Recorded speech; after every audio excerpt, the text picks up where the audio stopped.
Hello friends, welcome back to story with Joe. आज सुनेंगे हमारी स्टोरी अंधेरों के रक्षक का पार्ट 3। मंदिर के अंदर घूमती रक्षासुन के किंग की आत्मा अब खुद को और शक्तिशाली बनाने लगी थी। उसका डर और उसकी भयानक हंसी मंदिर के हर कोने में गूंज रही थी। सिया ने लक्ष्या से कहा, यह सिर्फ एक आत्मा नहीं, एक श्रापित शक्ति है। इसे रोकना और खत्म करना आसान नहीं होगा।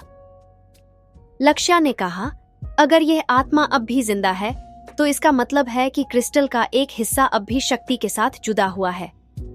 हमें उसे तोड़ना पड़ेगा। सिया ने घबराकर कहा, लेकिन क्रिस्टल के उस बचे हुए हिस्सों को तोड़ना और भी ज्यादा खतरनाक हो सकता है। तुम्हारे परिवार पर इसका असर और भी ज्यादा हो सकता है। किंग की आत्मा ने एक जोरदार वार किया जो सिया और लक्ष्या दोनों को पीछे गिरा देता है। सिया अपने पैर पर खड़ी हुई और कहा, लक्ष्या, मुझे अपने मंत्रा का यूज करने के लिए टाइम चाहिए। तुम्हें किंग की आत्मा को तब तक रोकना होगा।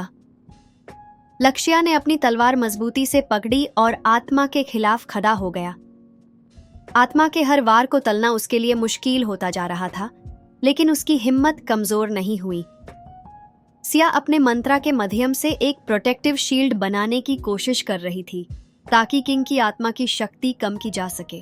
लेकिन तभी किंग की आत्मा एक और रूप ले लेती है, एक आग के देवता का, जो हर जगह आग और धूम फैला देता है। मंदिर के अंदर की हर वस्तु जलने लगती है। सिया चीख कर कहती है, लक्ष्या, तलवार का इस्तेमाल मत करो। उसके आग वाले रूप के खिलाफ तुम्हें अपनी शक्ति का अंदर से इस्तेमाल करना होगा। लक्ष्या ने अपने पिता के सिखाए हुए शब्दों को याद किया। असली शक्ति तलवार में नहीं, तुम्हारे विश्वास और हिम्मत में होती है। उसने तलवार नीचे रखी और अपनी शक्ति को अंदर से जगाने की कोशिश की। जब सिया का प्रोटेक्टिव शील्ड तैयार हो गया तो उसने लक्ष्या को कहा, मैं इस आत्मा को क्रिस्टल के अंदर बैंड कर सकती हूँ, लेकिन इस प्रोसेस के दौरान मुझे अपनी शक्ति का एक बड़ा हिस्सा देना पड़ेगा। लक्ष्या ने मना किया, शाह, तुम ये मत करो। तुम्हारे बिना मैं इस जुंग को खत्म नहीं कर सकता। सिया ने मुस्कुराकर कहा, लक्ष्या, एक रक्षक के लिए सबसे बड़ी चीज अपने फर्ज को निभाना होता है। मैं तुम्हारे साथ हूँ, लेकिन मुझे अपना काम पूरा करना होगा। सिया ने अपने मंत्रा और अपनी शक्ति का उपयोग करके किंग की आत्मा को क्रिस्टल के अंदर बैंड कर दिया, लेकिन उसके इस बलिदान का असर उसके शरीर पर दिखने लगा। उसकी रक्षक शक्ति धीरे धीरे खत्म होने लगी थी। सिया जमीन पर गिर गई, लेकिन उसने लक्ष्या से कहा, अब तुम्हें इस जंगल और दुनिया की रक्षा करनी है। जब किंग की आत्मा क्रिस्टल के अंदर बैंड हो गई तो मंदिर एक जोरदार धमाके के साथ गिरने लगा।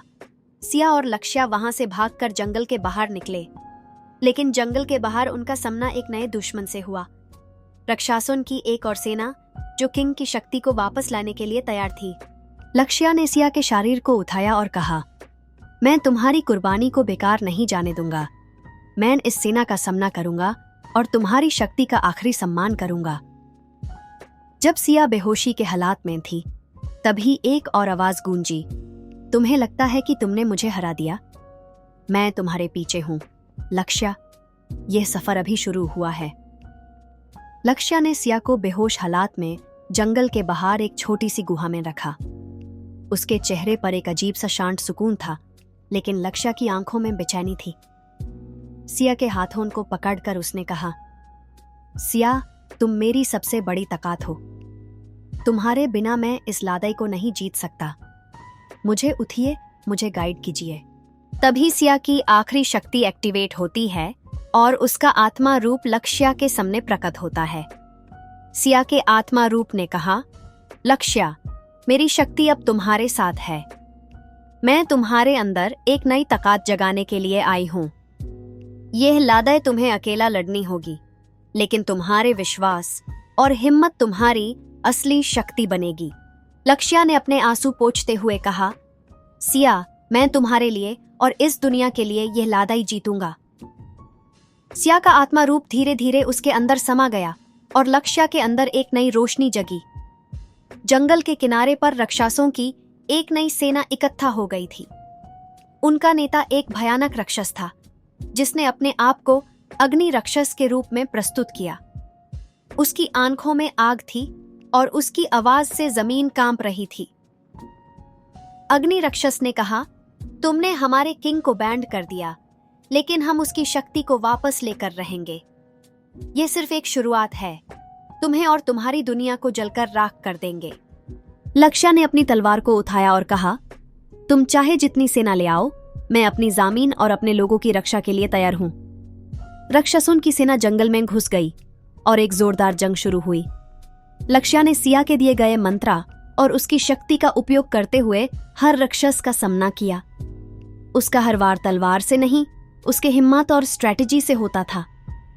एक समय ऐसा आया जब अग्नि राक्षस ने लक्ष्या को घेरा और उस पर आग के बड़े गेंद बरसा दिए। लक्ष्या ने सिया की शिक्षा को याद किया और कहा, आग को आग से नहीं, शांति और समझ से रोका जा सकता है। लक्ष्या ने एक ट्री के पतन का उपयोग करके राक्षसों की आग को बुझाया और अग्नि राक्षस को छोटा कर दिया। लेकिन अग्नि राक्षस अपने असली रूप में लौट आया और कहा, तुम इतने आसान नहीं जीत सकते। लक्ष्या। सिया की शक्ति अब लक्ष्या के अंदर प्रकट होने लगी थी। उसके हाथों से एक रोशनी छूटी जो अग्नि राक्षस और उसकी सेना को कमजोर कर रही थी। उसने कहा, यह रोशनी तुम्हारे अंधेरों का अंत है। तुम चाहे जितना भी शक्ति का प्रदर्शन करो, मैं तुम्हें हमेशा के लिए खत्म करूंगा।